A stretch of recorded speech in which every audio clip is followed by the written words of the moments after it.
Week 17 is upon us. It is time to make our six-pack of picks, some of our favorite games in Week 16, including previewing a little Thursday night football action to kick it all off as well. Coming up on today's Peacock and Williamson. NFL analyst Brian Peacock and former NFL scout Matt Williamson bring you expert NFL analysis every day in less than 30 minutes. Get an inside look into the NFL on the field and in the front office. With elite breakdowns, next-level analysis, and in-depth information only for the real NFL fans. This is Peacock and Williamson, and it starts now.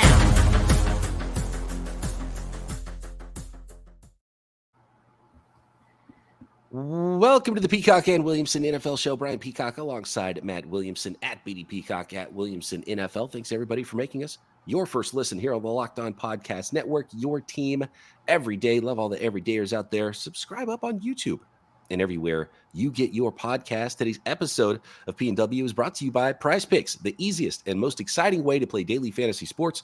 Go to prizepicks.com/LockedOnNFL and use code, all lowercase, LockedOnNFL for a first deposit match up to $100. And let's start with the top two seeds in the AFC that are facing off in Week 17, Matt. That is the Miami Dolphins at the Baltimore Ravens. And the Ravens in a really good spot here to control their destiny and earn that one seed by knocking off those Miami Dolphins, coming off a huge win at the San Francisco 49ers. Now, the Ravens at home hosting those Dolphins, favored by 3 points.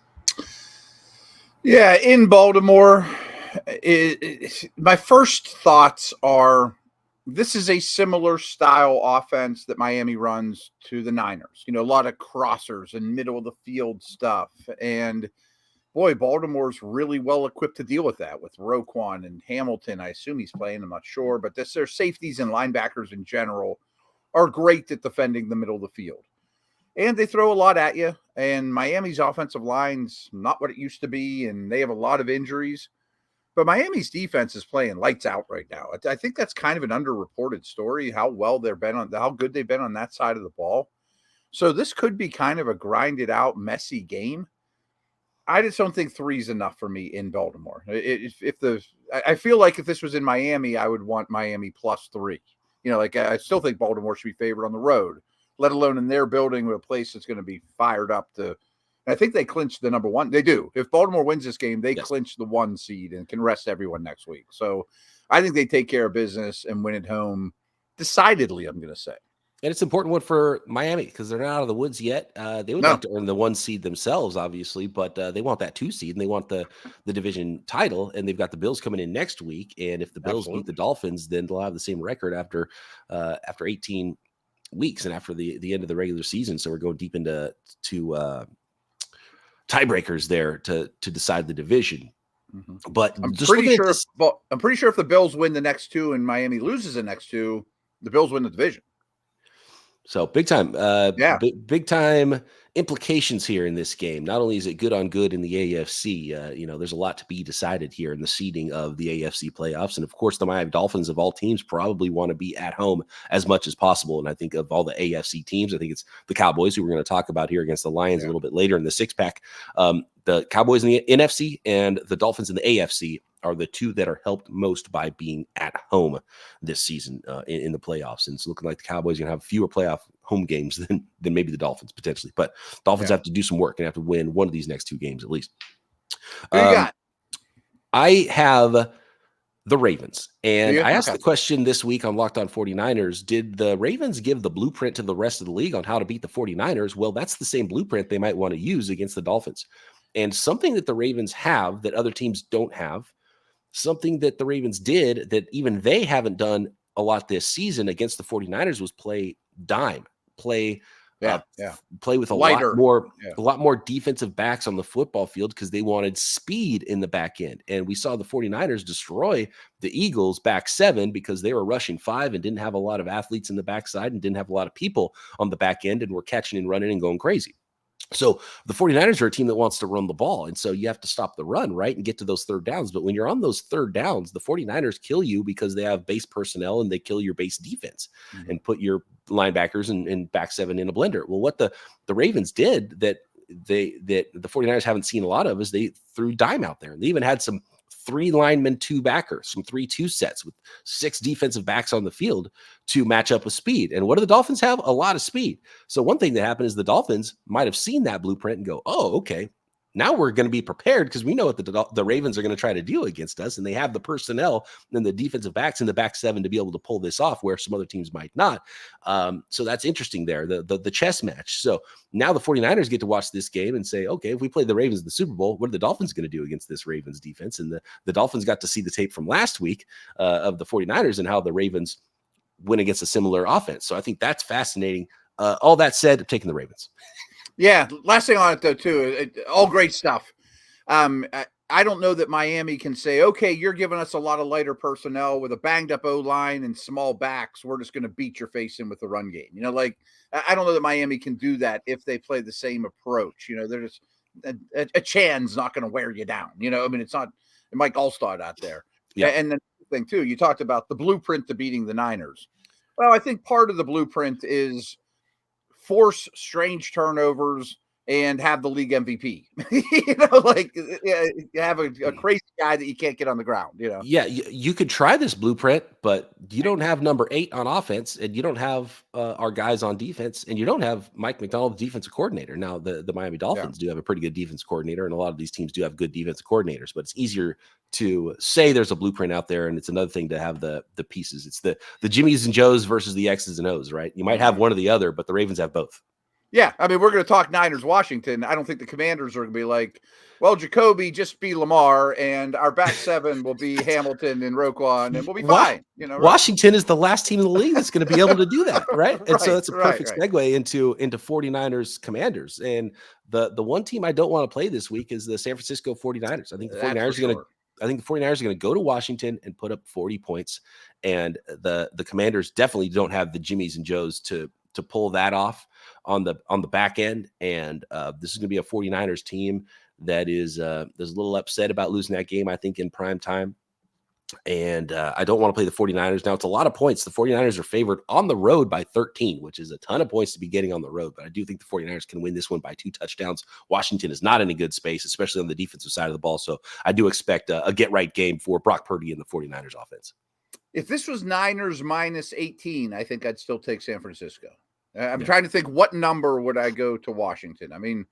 Washington's, I think, the worst team in the league right now. And I still think the Niners are top 2 and they're pissed. I think they go to the nation's capital and just destroy them. It's at their house. It's a short week and 13 points is a lot. But like you said, it's just hard for me there's not really a number out there where I would say I'm going to bet against the 49ers this week. The Niners do have to get some things right. They are a little bit banged up too. They've got multiple injuries, including Trent Williams and some defensive linemen. So that is something to monitor as well. But they have too many stars and just too much talent. Where the Commanders started with a certain amount of talent this season and then lost from there by quite a bit, trading guys away, and especially that pass defense. It's by far the worst pass defense in the league right now.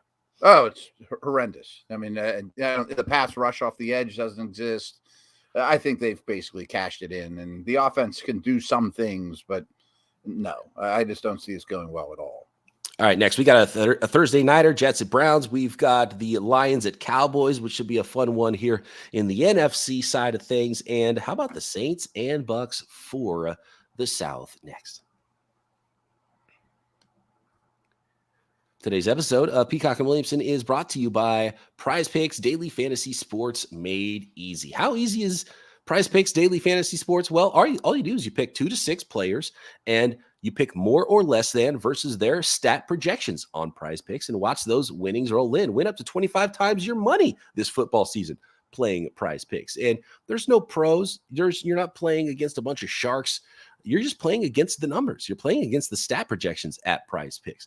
And PrizePicks offers a reboot policy so that your entries stay in play even if one of your players gets injured. PrizePicks is the only DFS platform with an injury insurance policy. So, for example, if one of your players gets hurt in the first half, doesn't return in the second half of the football game, then that player is rebooted. So, play daily fantasy sports at PrizePicks. Turn $10 into $250, and all you do is you make picks versus those stat projections, and you pick two or more or less than, and go to prizepicks.com to do it /LockedOnNFL. That is prizepicks.com /LockedOnNFL, or download the app and use code LockedOnNFL for a first deposit match up to $100. Again, that is prizepicks.com /LockedOnNFL. Use promo code LockedOnNFL, all lowercase, for a first deposit match up to $100. PrizePicks, daily fantasy sports made easy.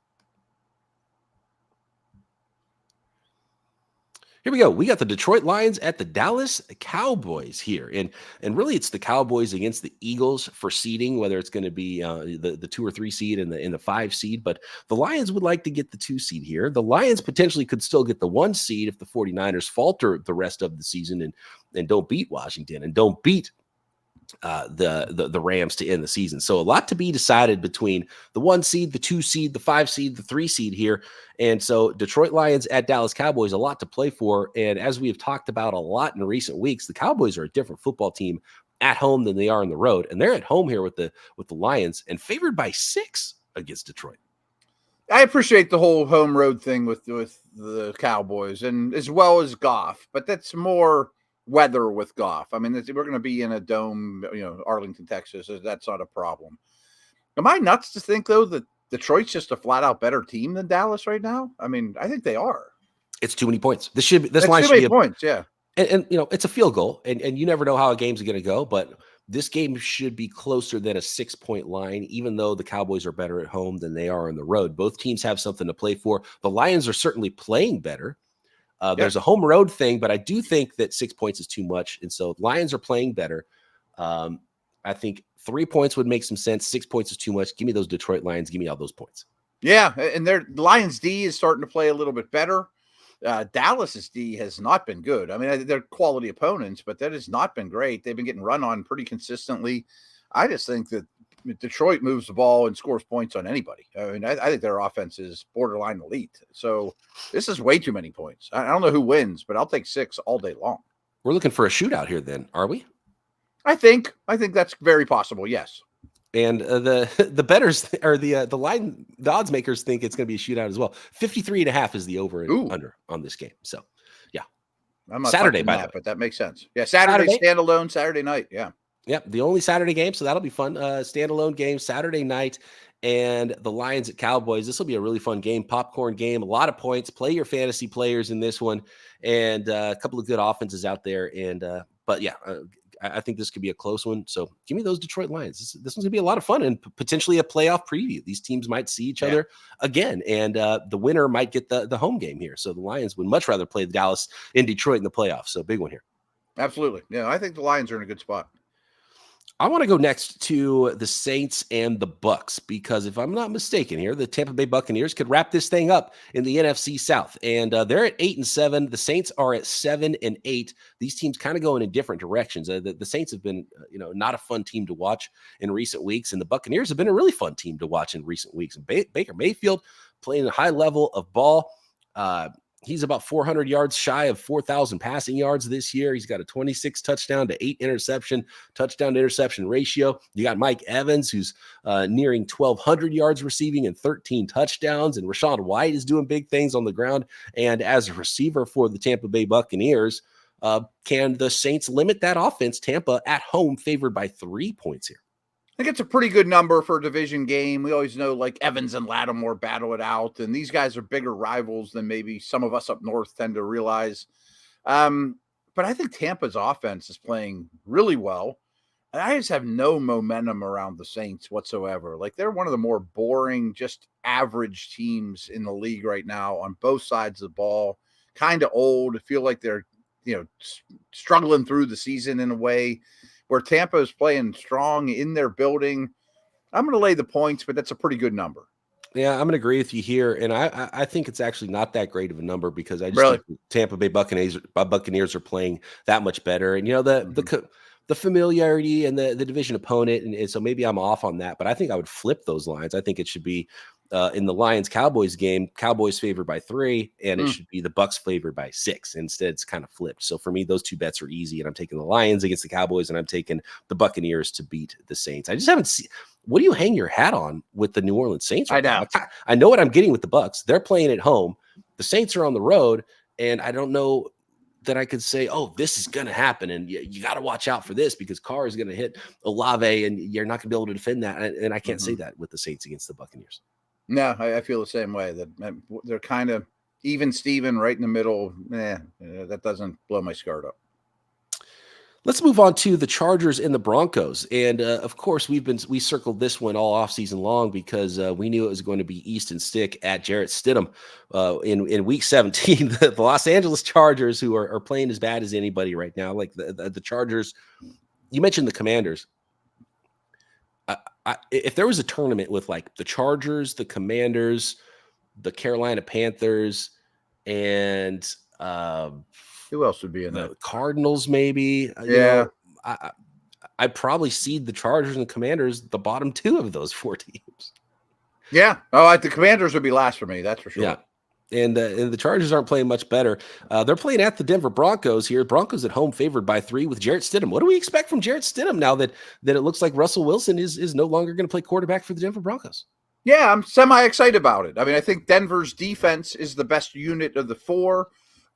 I know the Chargers do it every year, but still playing in Mile High is difficult. I mean, just from a breathing, altitude standpoint, it's always a difficult situation. And I think Stidham might give this team a little bit of a jolt. I think it's a exciting situation, certainly for him, but the whole offense as a whole. I'll lay the points here too. I think Denver wins this thing by 6 or 7, something like that. Yep, I agree with you. I don't like much of what's going on with the Chargers. Things looked a little bit different with the interim coaches last week, but a little bit. I don't think it's a guarantee that the Broncos are going to get worse quarterback play, and there's probably at least a 40% chance that they get better quarterback play with Jarrett Stidham. Right? I don't think that's crazy talk. Yeah, okay. Right. I mean, at least for the short term before teams figure them out, which they won't, Because even when the Broncos were kind of rolling and rattling off some wins, Russell Wilson wasn't, it wasn't like Russ cooking like his, when he was MVP candidate with the Seattle Seahawks. It wasn't that at all. I steal this from, I think it was Mia Kimes from ESPN said, they're not letting Russ cook. They're letting him make snacks, like he's cutting up the pepperoni and the cheese. And charcuterie board. Yeah, that's your job. You can make snacks. Yeah. I like that. Okay. Next, we're going to finish up our 6-pack. We got a Thursday nighter. It's the Jets and Browns. And checking back in, we talked about the AFC East a little bit. What about those Buffalo Bills? They are big favorites against the New England Patriots next. Today's episode is brought to you by LinkedIn Jobs. Whether you're, whenever you are hiring for your small business, you want to have as many top-tier candidates as possible to interview and potentially hire. That's why you have to check out LinkedIn Jobs. LinkedIn Jobs has the tools to help you find the right professionals for your team faster and for free.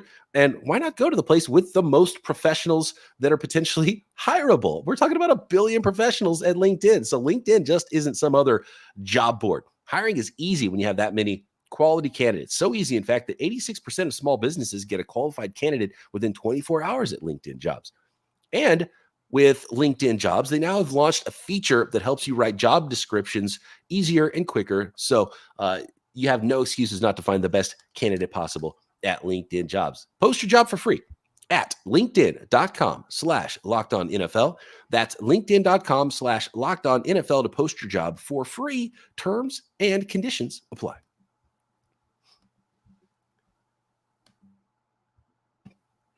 Here we go. The New England Patriots at the Buffalo Bills. The surging Buffalo Bills are favored by 12 points at home against those New England Patriots.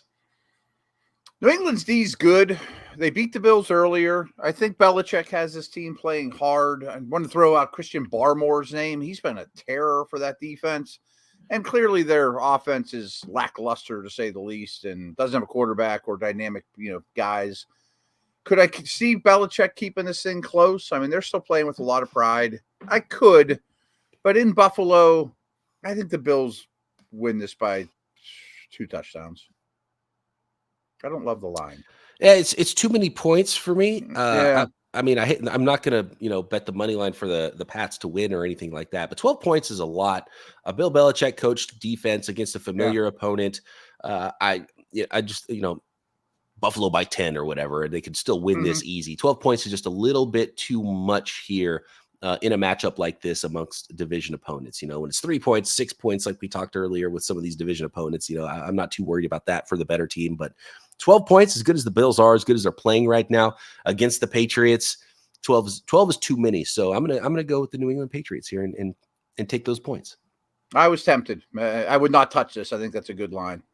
Right. I wouldn't either. Over under fairly low, 40.5. And I think it could be, more of a, and to be honest with you, I might take the under if I was to bet this game. I can see that. Bills don't have a lockdown defense either. I mean, it's okay. The Bills have been running the ball. They've been running the heck out of the ball with James Cook recently, right? So this is a recipe for a lower scoring game, which is why I don't like the 12 points, which is why I like the under potentially. But then we could also see a laser show from Josh Allen at home against the Patriots, and they put up a bunch of points as well, which is why the line is what it is, and they've got to make it to a certain point so people will bet on the Patriots, right? 100%. And again, I'm wary of going down that path on either one of them because I definitely think that Belichick could keep us in close, maybe even squeak out a 9-7 win. I don't think that's going to happen, but I'm going to take Allen at home. And don't look now, the Patriots still in the mix for one of those top 2 picks. We were talking about the bottom 4 teams. If we were making a tournament, maybe the Pats should be one of those teams in that. I think they're now at 4, so they're just out of that Harrison / top 2 quarterback situation. Yeah, right now I believe it's Bears with the Carolina pick, and it is the Cardinals at 3 wins, right? And the Cardinals are at the Eagles. We'll talk about that game. How about that? What kind of an upset would that be? Cardinals, Eagles. That could be a little bit more interesting than people think, I think, to preview that one tomorrow. But we got to finish up with the Thursday nighter here to kick us off in Week 17, and it is the New York Jets, actually, with what they've been doing at quarterback, might be one of those bottom 4 teams that you put in the tournament as well, even though they do have 6 wins this season. The 6-9 Jets are at the 10-5 Joe Flacco led Cleveland Browns. I went to points. I don't feel strong about it, but I do think these are 2 very good defenses. The over-under I saw is at 35, and if you're going to give me a touchdown or so, I think they could probably keep this close. And I know he's a Brown and I'm supposed to dislike the Browns, but I root for Flacco. I helped recruit him to Pitt. And so I'm not talking bad about him, but his results have been a little bit better than watching him. Like his success rate isn't particularly good, down in, down out. They're not running the ball as well as you'd expect. And I think the Jets might be able to keep this thing a little bit close. Well, I don't think Amari Cooper is going to have, 50 fantasy points this week. Against the New York Jets. Right. Yeah, against the Jets defense. And Flacco's been throwing too many interceptions. He's been throwing a lot of yards, a lot of touchdowns, and they've been putting up points. And I mean, he's played fine. Sacks as well. He takes a lot of sacks. Right. So too many turnovers, and that would be the recipe for the Jets is if you get those 3 interceptions from Joe Flacco, and he's not able to pepper Amari Cooper with the football. And I'm kind of talking myself into taking the points here as well, even though I didn't want to. But I'm going to take the Browns. 7.5 points is a lot. Maybe it's too much, especially in a low-scoring game, but I just don't know that the Jets are going to score, period, against the Browns. So I think it could be one of those 17-3 games. I can promise you that it's in Cleveland, right? Yeah. At Cleveland, yep. They're going to be all lubed up for that. I mean, they're pretty darn excited about their team as they should be. So that's going to be a tough environment.